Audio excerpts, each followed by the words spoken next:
Hello दोस्तों, स्वागत है आपका फिजिक्स एरिया चैनल पर। हम लोग इस टाइम क्लास 10th का फिजिक्स पढ़ रहे हैं जिसका नाम है प्रकाश का परावर्तन तथा अपवर्तन। और आज हमें देखना है कि इमेज बनने का पांचवा और छठवां केस क्या होता है। पांचवा होता है जब वस्तु फोकस पर रखी हो और छठवां होता है जब वस्तु फोकस और दर्पण के ध्रुव के बीच रखी हो तो इमेज कहाँ प्राप्त होता है। चलिए देखते हैं पहला केस, जब वस्तु दर्पण के फोकस बिंदु पर स्थित हो। तो जब वस्तु दर्पण के फोकस बिंदु पर स्थित होता है तो यहाँ से अगर हम मुख्य अक्ष के समांतर एक प्रकाश की किरण लेते हैं तो ये परावर्तन के बाद फोकस से होकर गुजरता है, तो ये फोकस से होकर गुजर रहा है।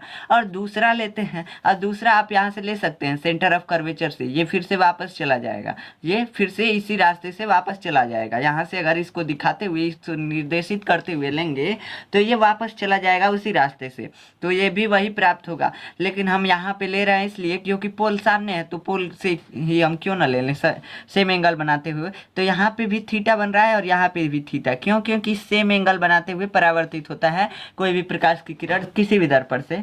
तो यहाँ पे जब हम पोल से लेते हैं तो ये सेम एंगल बनाते हुए परावर्तित हो जाता है। तो ये हम देख रहे हैं कि परावर्तन के बाद दोनों किरणें समांतर हो जा रही हैं। समांतर का मतलब कि किसी भी बिंदु पे इन दोनों के बीच की दूरी जो है हर जगह बराबर है, हर जगह नापेंगे तो बराबर है। यहाँ पे मान लीजिए 2 सेंटीमीटर, तो यहाँ पे भी 2 सेंटीमीटर, यहाँ पे भी 2 सेंटीमीटर, हर जगह 2 सेंटीमीटर आएगा।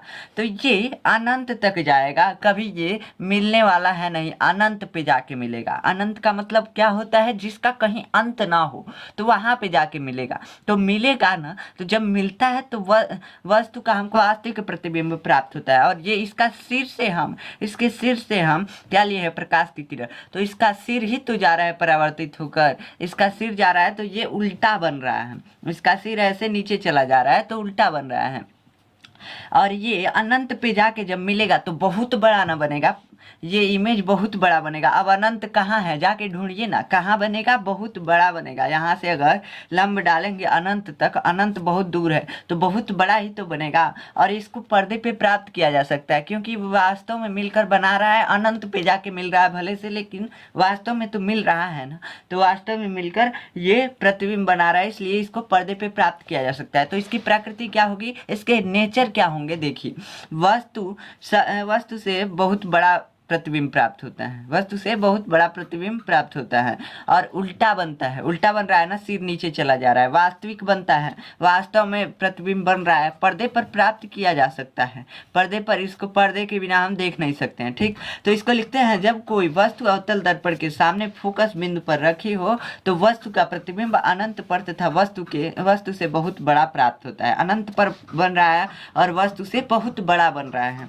हम इसको नाप नहीं सकते हैं कि कितना बड़ा बन रहा है। अब देखिए छठवां केस क्या होता है। अब छठवां केस होता है कि जब वस्तु दर्पण के फोकस बिंदु और दर्पण के ध्रुव के बीच स्थित हो। तो ये फोकस बिंदु है, ये ध्रुव है। यहाँ पे कोई मान लीजिए आदमी खड़ा है और ये अवतल दर्पण है।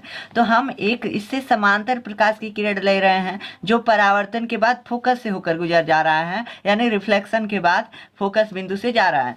और दूसरा लिए हैं वक्रता केंद्र को निर्देशित करते हुए। ऐसे हम लिए हैं कि अगर इसको पीछे बढ़ा है तो ये वक्रता केंद्र पे जाके मिले, तो 90 डिग्री का एंगल यहाँ पे बना रहा है, तो फिर उसी रास्ते से वह वापस चला जा रहा है। तो हम देख रहे हैं कि जैसे जैसे ये बढ़ रहे हैं ये आगे की तरफ फैलते जा रहे हैं, ये कभी मिलने का नाम नहीं लेंगे। आगे की तरफ और जाएंगे तो और फैलेंगे। तो अगर हम यहाँ से आंख लगाकर देखेंगे तो हमको लगेगा कि ये इस बिंदु से आ रहा है। तो हम ऐसे करके कल्पना करके मिलाते हैं कि यहाँ से ये प्रकाश की किरण दोनों आ रही हैं।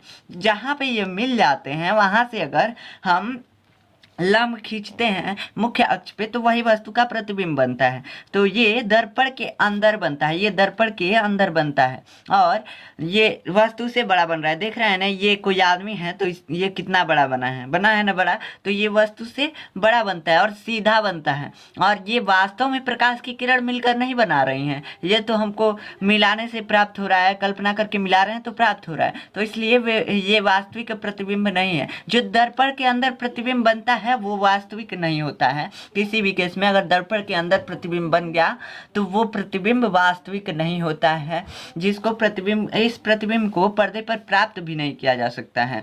क्यों? क्योंकि ये दर्पण के अंदर ही बन रहा है, हम दर्पण के अंदर देख सकते हैं, ना कि बाहर बन रहा है कि हमको स्क्रीन लगाना पड़े, पर्दा लगाना पड़े। तो समझ में आया? तो यह जब हम किसी वस्तु को अवतल दर्पण के सामने फोकस बिंदु और पोल के बीच रखते हैं तो उसका प्रतिबिंब दर्पण के पीछे वस्तु से बड़ा, सीधा, आभासी मतलब हमको आभास होता है, ये वास्तव में बना नहीं होता है, दर्पण के अंदर बनता है, तो वास्तव में हमको तो नहीं मिलता है ना, किसी पेज पे तो हम नहीं ले सकते हैं इसको, इसलिए आभास होता है कि ये बना है, हमको दिखता है।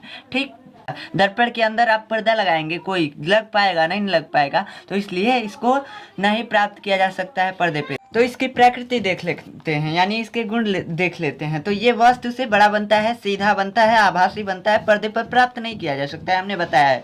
तो इसको लिखते हैं, जब कोई वस्तु अवतल दर्पण के सामने फोकस और दर्पण के ध्रुव के बीच स्थित हो तो उसका प्रतिबिंब दर्पण के पीछे बनता है, दर्पण के पीछे बनता है और वस्तु से बड़ा बनता है।